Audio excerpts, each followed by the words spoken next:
ఈ కనబడేది మనకు ముల్బాగల్ కొండ కదా స్వామి? అవును, ఈ ముల్బాగల్ కొండది ఒక విశేషం ఉంది. అవునా? లక్ష్మణుడు రామాయణము యుద్ధంలో లక్ష్మణుడు మూర్చిపోతుంది. అవును. అప్పుడు సంజీవుని మలుకు తీసుకుని రమ్మని ఆంజనేయ స్వామిని పంపిస్తారు. పంపించినప్పుడు ఆయనకి దిక్తోచలే యావ చెట్టో యావ మలుకో అని, సంజీవ మలుకు యావదే అనేది తెలిసేలేదు. కొండని ఎత్తుకొని వచ్చేస్తాడు. కొండని ఎత్తుకొని ఇట్లా రామేశ్వరం తోటి పోతా ఉంటే ఆ కొండలోనిక ఒక గుట్టు పడిండేది. ఇది దానికి అంజనాద్రి అని పేరు. అంజనాద్రి బెట్ట అని పేరు. ముళబాగులు బెట్ట అంటే అది అంజనాద్రి బెట్ట. కొండ ఎత్తుకొని పోతా ఉంటే ఒక చిన్న రాయి పడిండేది, అంత పెరిగింది. అది పడి మళ్ళీ పెరిగిండేది. అంజనాద్రి బెట్ట అని దానికి చాలా విశేషము. పైన ఆంజనేయ స్వామిది గుహ ఉంది, రామలక్ష్మణ తీర్థం అని ఉంది.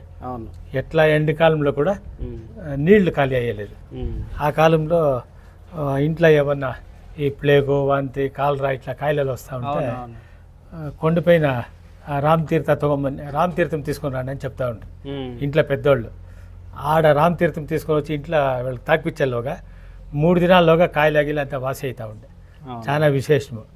ఇప్పుడు హాస్పిటల్ అవంతా ఏం లేదు, అవంతా నాటి వైద్యాలే.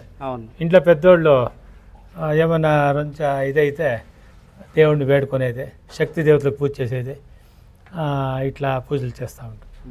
అందుకే రామతీర్థ లక్ష్మణ తీర్థ అని పైన కొండపైన ఉంది. 2 తీర్థాలు పక్కపక్కలానే ఉంది. లక్ష్మణ తీర్థం ఎప్పుడు ఎండిపోతూ ఉంటుంది, రామతీర్థంలో ఎప్పుడు నీళ్లు స్టాక్ ఉంటుంది. ఎలా అంటే రామతీర్థం నీళ్ళు అన్ని కాయలాలకి అదే తీర్థమే తాగుతూ ఉండింది.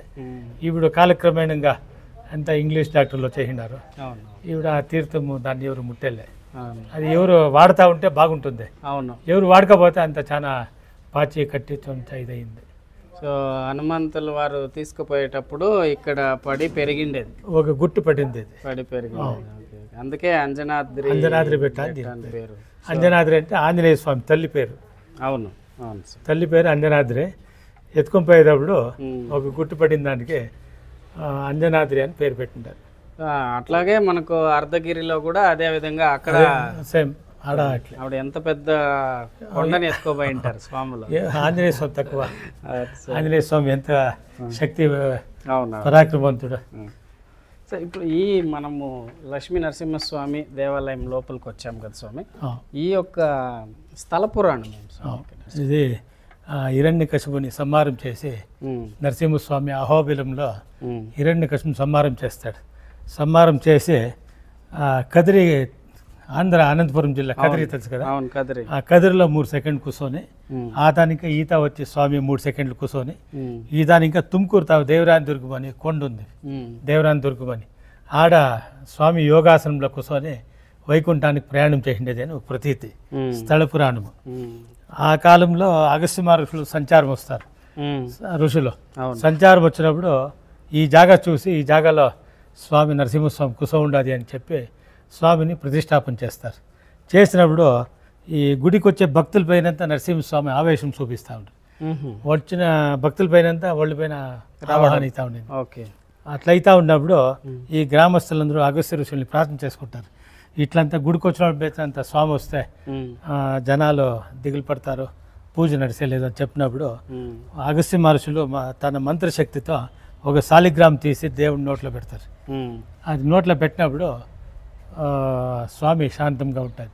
ఆ బద్దు ఇంకా ఎవరిపైన వచ్చేలేదు, శాంతంగా ఉన్నాడు స్వామి. తర్వాత వైశ్వలర విష్ణువర్ధన్ రాజు, వైశ్వలర మహారాజు విష్ణువర్ధన్ రాజు ఉండే ఆయన ఒక జాగాలో యుద్ధం చేసి గెలిస్తే ఆయన జ్ఞాపకార్థానికి, ఆయన గెలిచిండే జ్ఞాపకార్థానికి ఒక విష్ణు దేవస్థానం నిర్మాణం చేసే పద్ధతి వాయింది. ఈడ కోలార్లో చోళరు ఉంటారు, వాళ్ళతో యుద్ధం చేసి వాళ్ళంతా తొరిమి విశ్రాంతి తీసుకుంటాడు స్వామి రాజు. అప్పుడు స్వామి నరసింహస్వామి ఆయన కల్లో దర్శనం ఇచ్చి ఇట్లా జాగాలోనే ఉన్నాను, నా దేవస్థానం జీర్ణోద్ధారం చేయనేసి సూచన ఇస్తాడు.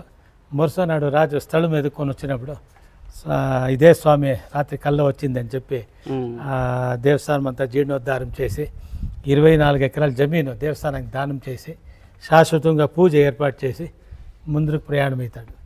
ప్రయాణం అయినప్పుడు అప్పుడే కంభంది మహత్యం చెప్తాం కదా, అవును మీరు ఆ టైంలోనే నడిచిండేది అది. ఆ కంభము ఇదంతా అయినాక స్వామి నరసింహస్వామి ఎవరన్నా దేవస్థానానికి ముందుగా వస్తే భక్తులు నీ ఖమ్మం తా వచ్చి నిన్ను ప్రార్థన చేసుకొని నీకే పూజ అంతా చేసి అన్నింక నా దర్శనానికి వస్తే వాళ్ళ కష్టాలంతా నేను పరిహారం చేస్తానని చెప్పి స్వామి ఆ అమ్మకి మాటిస్తుంది. ఆ అమ్మ ఖమ్మంలో లీనమైపోతుంది. అప్పుడు ఇంకా గుడికి వచ్చే భక్తులు ఫస్ట్ ఖమ్మం తప్పుతారు, సేవ అంతా చేసుకొని అన్నీ గుళ్ళోగా వస్తారు. గుళ్ళోగా వచ్చి దేవుని పూజ చేసుకొని పోతానే వాళ్ళ కోరికలంతా నెరవేరుతూ ఉంది. అంతా అందరూ మంచి గుడ్ న్యూస్ చెప్తూ ఉన్నారు, మంచి మాట చెప్తూ ఉన్నారు. ఈ గుడికి వచ్చినాక మాకు పెండ్లు అయింది, మాకు బిడ్డలు అయినారు. ఇప్పుడు గుడికి పూజ చేస్తాం కదా, వాళ్ళకి పెండ్ల కోసం మొక్కొని పోయిండ్రు. కరెక్ట్గా 3 నెలల వాళ్ళు మొక్కొని పోయి ఇప్పుడు పెండ్లు చేసుకుని గుడికి వచ్చిండారు. ఫస్ట్ దేవుడిని ముడుపు తీర్పిల్లా అనేసి వచ్చి పూజ చేసుకుని పోయేది. ఎవరు స్వామి? కోలారు. అంటే అమ్మాయికి అబ్బాయికి? అబ్బాయికి. అబ్బాయికి పెళ్ళవడం అనేది ఇప్పుడు నిజంగానే అద్భుతం. చాలా కష్టము, చాలా కష్టం. ఈడ దేవునికి కళ్యాణం చేస్తాము, ఆ దేవుని చేతికి కంకణం కడతాం. ఆ కంకణము భక్తులకు ఆశీర్వాదం చేసి ఇస్తాము. వాళ్ళు కంకణం తీసుకుని పోయి 48 దినాలు ఇంట్లో పెట్టి పూజ చేసి ఇచ్చేసేపాటికే వాళ్ళకి అందరికీ కళ్యాణం అవుతూ ఉంది. ఇప్పుడు వాళ్ళు 3 నెలలప్పుడు కంకణం తీసుకొని పోయినారు.